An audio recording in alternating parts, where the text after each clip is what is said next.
Hi, I'm Sonja Gross, and since 2005, I've called Amarillo, Texas home. Before moving here, the only thing I knew about this fine city was that it was home to the infamous Cadillac Ranch. As a tribute to America's best automobile, a collective of artists called Ant Farm decided to place 10 Cadillacs ranging from a 1949 Club Coupe to a 1963 sedan, all covered in graffiti, half buried nose down and facing west at the same angle as the Cheops Pyramids. Stanley Marsh III, a local helium tycoon, is credited as the brainchild behind this ever-changing piece of art. When this roadside tourist attraction opened in 1974, Marsh wasn't sure of its staying power. No. However, after the third day, I would have thought it might happen, because it made the front pages of 715 newspapers in the United States. And it surprised and amazed me. And I'm to this day surprised, amazed, and gratified. But it got instantly popular and has remained a classic. It is the most popular roadside attraction in South Potter County. You don't even have to be a tourist to get a kick out of the Cadillac Ranch. Locals find plenty of reasons to return. Well, I like to just come out and see how much it's changed each and every time, because every time you come it's different. And it's always fun to see how many people has come. But I always bring my friend, somebody that is not from Amarillo, out here, because it's the most unusual thing that any city I know of has. So, what does art mean to eccentric Marsh? It's getting away with it. It's the last legalized insanity. Sometimes the 10 Cadillacs located just west of Amarillo city limits along the south side of Interstate 40 are painted pink, supporting breast cancer awareness. Once they were painted flat black in memory of the Ant Farm's founding member, Doug Michaels. But mostly, you'll find it covered in ever-changing graffiti. Before moving to Texas, I had the unique opportunity to work in every aspect of radio and television news, as well as print journalism. Videographer, photographer, reporter, producer, editor, anchor, host, teleprompter operator, assignment editor, VTR operator, morning show host, sales manager, copy editor. I've done it all, not to mention janitorial duties. Those experiences opened the door into another career, marketing. While I have learned much about marketing and myself, I still miss the adrenaline rush that only comes with lights, camera, action. Luckily, working in the marketing department at Columbus Regional Healthcare System in Columbus, Georgia, meant the opportunity to stay involved in television. For 3 years, I worked hand in hand with the Children's Miracle Network, serving on the production team for its annual telethon and producing the vignettes that helped generate donations. Here is one that I found particularly rewarding because of the community response it generated. Jill Schultes was only 25 weeks pregnant when she gave birth to Gavin and Sarah in March 2001. Although she knew their premature births brought challenges, she didn't realize the very different paths Gavin and Sarah were about to take.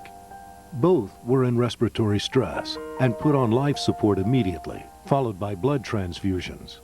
They both had a PDA, a hole in their heart. Sarah also had a hole in her lung. I can recall being in the hospital bed after my babies were born and looking out the hallway and seeing all these beautiful flowers and healthy little babies being rolled to their mothers, and I just didn't understand what was going on. I was thinking, I was very confused. I was thinking, here all these beautiful babies are being born, and why can't my babies be beautiful and healthy? After 10 days of learning the NICU drill, Jill and her husband Dean were at home with their older son Severin. They were called in the middle of the night. Gavin needed life-threatening emergency surgery to correct a hole in his intestine that was releasing toxins into his system. He suffered many complications from the surgery and did not survive. In the meantime, Sarah was trying to recover from the holes in her heart and lung. On the day that Gavin died, Sarah had to have her first surgery. And it was very hard because, again, you keep on going back as a mother, and when you hold your little baby in your arms, you don't expect him to die. You just don't expect.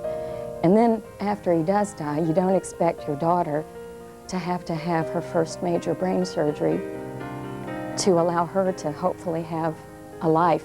I told God, I said, Gavin is with you in heaven, and I can't change that. My heart is broken.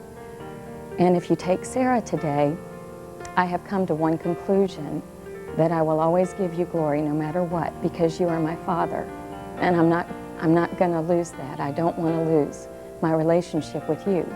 Shortly thereafter, Jill was with Sarah when she noticed something else that gave her hope. I noticed this little golden seal on the ventilator that said, this equipment has been donated by the Children's Miracle Network. And up until that point, I never really had a good understanding of, what the Children's Miracle Network really was, what it was about. But when I saw that golden seal on her ventilator, it just clicked, and I knew that this is what these donations go to save these tiny little babies and to help them get the best out of life. Sarah's struggle was not yet over. She had suffered an intraventricular hemorrhage, which developed into hydrocephalus, abnormal circulation of the spinal fluid, where fluid breaks up in the brain, causing abnormal growth of the head. It's a problem in a child of that age and weight, because at that size, they're very difficult to operate on. We did wind up operating on Sarah and put a small device in known as a Rickham reservoir, so we could draw spinal fluid out daily or every other day to relieve her of the pressure that was built up from that abnormal collection of spinal fluid inside her brain. Several weeks later, a shot was put inside Sarah's head to divert spinal fluid from her brain into her belly. She did well with that, but then developed a trapped ventricle. A second shot had to be put in. Since then, she's done amazingly well. She's now 2 years old. She's walking. She's starting to talk. She has a little trouble with her vision, but she's able to see. We're not sure exactly how well yet. But to look at her at a glance, she's one of the happiest looking children that you could ever imagine. And I feel like God has blessed her, and I don't understand the whys of all this. I don't understand why she had to be born at 25 weeks. But I do know that we just take it one day at a time. Nobody is protected from having babies that come at 25 weeks, nobody. And I'll never understand it, but it's not meant for me to understand. It's meant for me to be the best mommy I can to Sarah and to Severin, and to create a positive learning environment every day for her so that she will have every opportunity in life to succeed. And that's what she's doing. She's going to succeed, and I believe that. I would describe Sarah as a true miracle.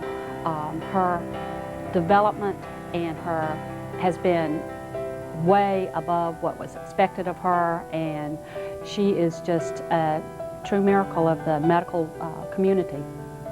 And I feel like when he died, he gave her his strength so that she could live. And there's not a day that goes by that I don't think of him, especially when I see mothers walking with their twins. There's just not a day that goes by, but I see him in heaven, and I see him just walking, looking over Sarah's shoulder like, I got your back, sis, I've got your back. And I know she's gonna do it. Children's Miracle Network was not my only exposure to telethons. In fact, while working as news director at WCAG TV 33, just south of Atlanta, I produced a telethon benefiting the local Humane Society. It was a small community, and the station had never done anything like this before, so we set a conservative goal of only $5,000. Instead, we raised more than $35,000. My experience has benefited me greatly throughout the years. Now, let that experience be put to work for you and your organization. An opportunity to interview with you is more than welcomed, so please call me, Sonja Gross, Media, Marketing, and Management Professional, at 706-442-9955. I look forward to hearing from you.